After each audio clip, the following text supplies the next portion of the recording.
was good. Oh! And Green says, I'll take you all. Mundine on top, landing supplies here.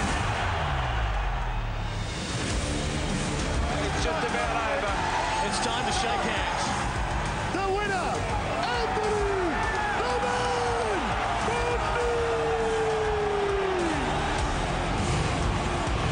What a fight it was. A decade in the making, the Green Mundine fight. They're going to renew their rivalry tomorrow. It should be an absolute ripper. I'm Patrick Sack. This is Fox Sports News 500. And to analyse that fight and take us through it, it's a very warm welcome to Paul Upham. How are you going, Paul? Patrick, I'm great to be here. I can't wait for this fight Friday night. I can understand your excitement. So let's just break it down. Before we sort of try to pick through it, let's just go through the tail of the tape and try and compare the two fighters on what is going to be a momentous occasion for Australian sport and indeed Australian boxing. Take us through it, Paul.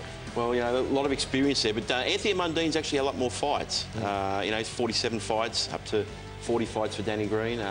But the weight today was interesting. You know, Danny Green just getting under that 83-kilo limit at 82.9, and Danny Green, Anthony Mundine expected 79 kilos. That's 10 kilos more than his last fight. That's pretty amazing. That doesn't happen in boxing very often, that a fighter moves up 4 weight classes from junior middleweight up to cruiserweight. Do you like the way that Mundine's looking? He's carrying that weight. It doesn't seem to be, you know, he seems to be in pretty good nick. He looks to be the Anthony Mundine that we've seen before in the last fight. Going down to 69 kilos, I had a lot of concerns that he was just trying to drain himself. He was a ghost of himself. He wasn't the Anthony Mundine. And with that extra 10 kilos, he's got so much more power and he just looks so healthy. And I think a lot of people have written him off on his last fight a long time ago, in November 2015. I've got to reconsider that maybe Mundine's going to be a little bit better than we expected. It's interesting you talk about weight because it's such a central talking point to their fight over a decade ago. And I just want to know, in terms of this fight compared to that one, what is the difference between those two fights? Can you just break it down for us? Look, it's 11 years. It's hard to believe. It's so long, so far away. You know, it's unbelievable. Things have changed so often. But let's not forget, Danny Green's 43 years of age. Mundine's 41 years of age. They're not what they once were.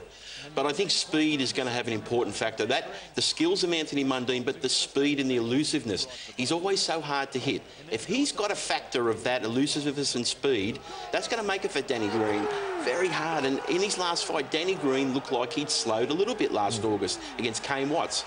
And at 43 years of age, has he got enough manoeuvrability to corner Mundine and land his best punches? Talk to me about the psychological side of things, because that fight, as you say, nearly 11 years ago, does Mundine have any psychological edge? Does Green have any psychological baggage? Look, it only helps Mundine's confidence, even though he's coming off a loss, that he knows he's beaten Danny Green before. He's got that confidence. And look, the man loves to be confident. You know, we saw him at the press conference in the weigh-in. He's out there. Nothing's like changed. You know, it's the man as we've always seen. There's a lot of pressure on Danny Green, because he's the one who really wanted this fight. Mundine, yeah, he could have had this fight, but Green wants to avenge that loss, that mark on his record. And for Danny Green to lose on Friday night, that would be very hard for him to handle. So I think there's a lot more pressure on Danny Green going into this fight because, as Anthony Mundine has said, no one expects him to win. The betting is a huge favourite to Danny Green. And for Anthony Mundine to pull off an upset, he says that it'd show once again what a great fighter he is. You talked about how elusive he is. You talked about the potential power of Green, even though you think he's slowed. Do you think that Mundine can sustain much punishment from Green if Green gets on top early? If Anthony Mundine stands still like Roy Jones Jr. did, we saw what Danny Green did to the great Roy Jones Jr., took him out in one round.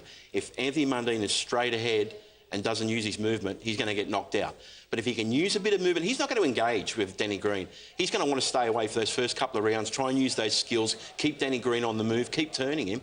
If he can do that and it gets to 3 or 4 rounds and Danny Green hasn't knocked him out, Danny Green's going to feel that pressure because everyone's been saying he's going to knock Anthony Mundine out early. That's a lot of people have predicted that. Jeff Fennick was particularly vocal on this, saying that he's concerned for Mundine's well-being, that Green can cause him some serious punishment. An interesting storyline's developed where the Mundine camp have got Charlie Teo, a famous neurosurgeon, ringside, but I don't really understand this story because I imagine there's nothing Charlie can do, Dr. Teo, if Mundine's getting hurt in the ring. It's too late by that point, isn't it? What do you make of it? It's classic Team Mundine. It's more promotion. They don't pay for publicists. You know, Anthony Mundine, we saw the papers earlier week, he's not going to stand for the national anthem.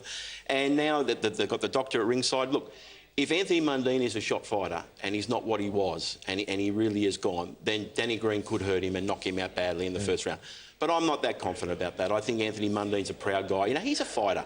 People criticise Anthony Mundine so much, but, you know, he's a fighter at heart. He wants to win this fight. He didn't take this fight to lose. Both of them. You know, I've got so much respect for Danny Green. You know, he's had some tremendous heartbreaking losses. The Marcus Bayer loss in Germany, the loss to Anthony Mundine, you know, to come back from that. You know, he really wants to get this win. So both guys, I can't criticise them. You know, at 40 years of age, they're in good condition. They look great.